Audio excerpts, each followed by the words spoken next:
Felicia has written in and she asks, will you please do a lesson explaining in more detail about how to improvise using foreign scales? So that's the heading. But I just want to say that I've said something about this in previous videos, and since further clarification seems to be needed, I'll proceed in baby steps, and it'll take more time than I can do in a single video lesson here, which means there will be a continuation.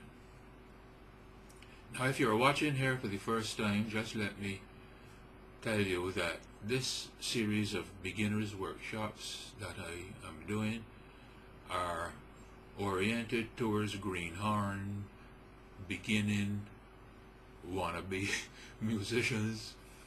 So I have to go very slowly, and I try to avoid having to put notes in the sidebar. And also, too, all of the demonstrations I do are in the key of G, just to keep it simple and to provide a continuity. So, okay then, how to improvise using foreign scales.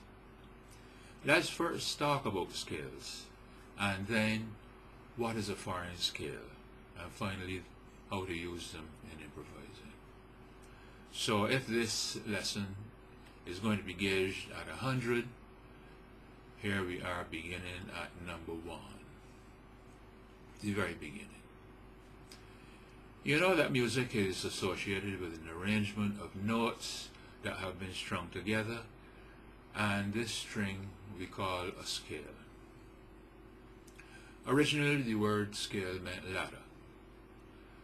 Okay, the scale most widely used in the last few hundred years, which is more or less now used universally, is known as the major scale.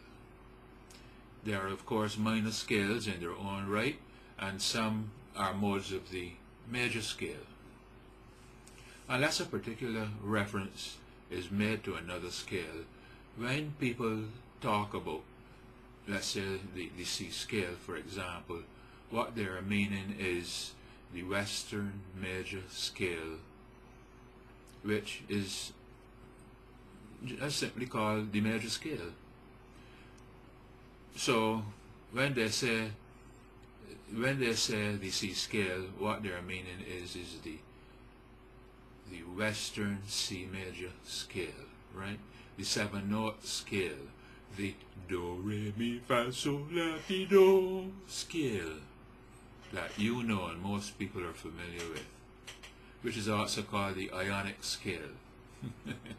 Right, you got a lot of trivia there. You can go on Jeopardy and win a lot of money.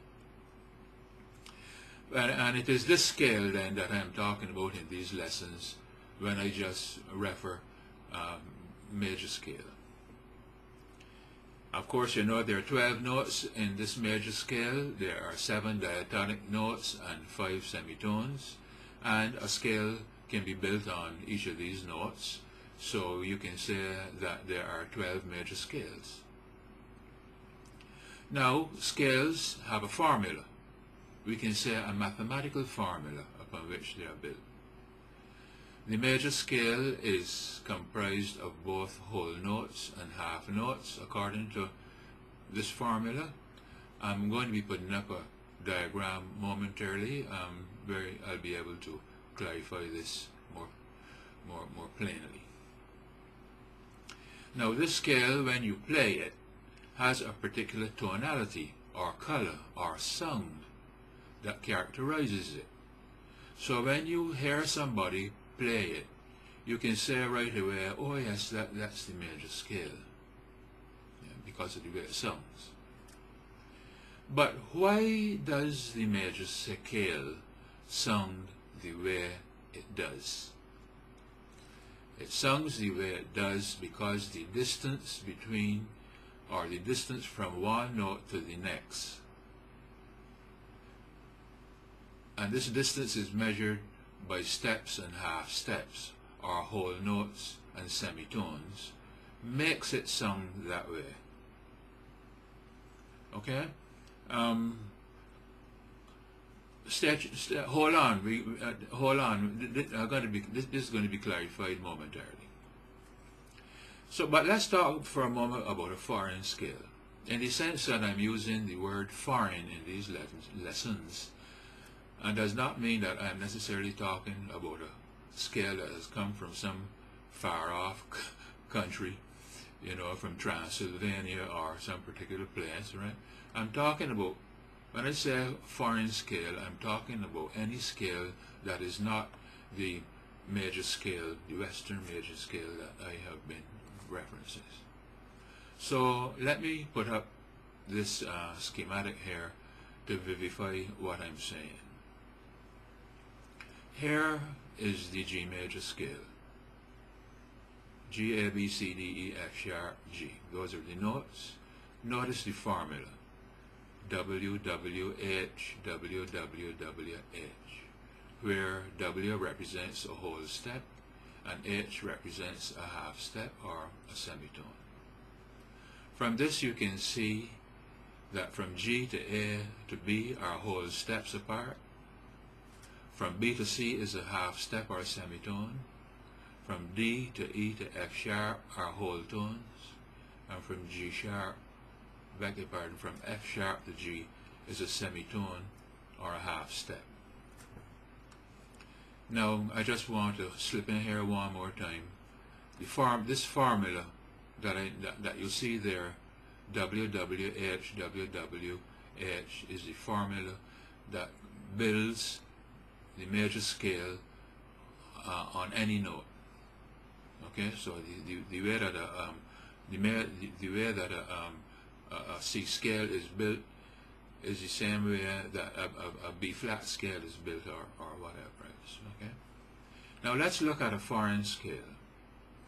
Here you see the Spanish Gypsy scale, and you can see the notes and the formula. You see that from G to A flat is a semitone or a half step. From A flat to B is a whole step and a half. From B to C is a semitone. From C to D is a whole tone. From D to E flat is a half step. From E flat to F is 3 semitones.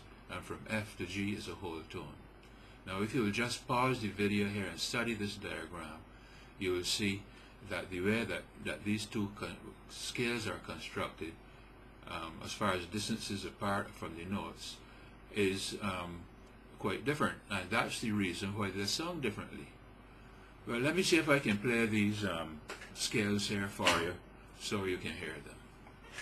First, the G major scale.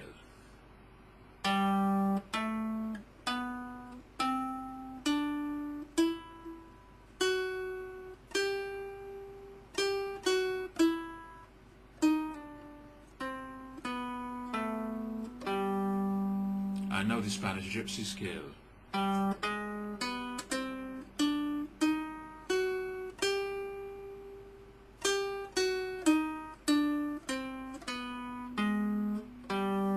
Okay, you can hear how differently they sound. Right, well, time is getting up, so let me just push on. I don't think that I have to say, well, these two scales sung quite differently, but let me repeat and rub it in again, because and say that they sound differently because the notes that compose these two scales, the major scale and the Spanish Gypsy scale, are different distances apart. Okay, so here endeth chapter 1. Please study this lesson several times, then look out for the continuation in chapter 2, which I hope to follow with in a day or two. In the meanwhile then, hold tight, hold strain, as we say. Hasta la vista, baby. More time.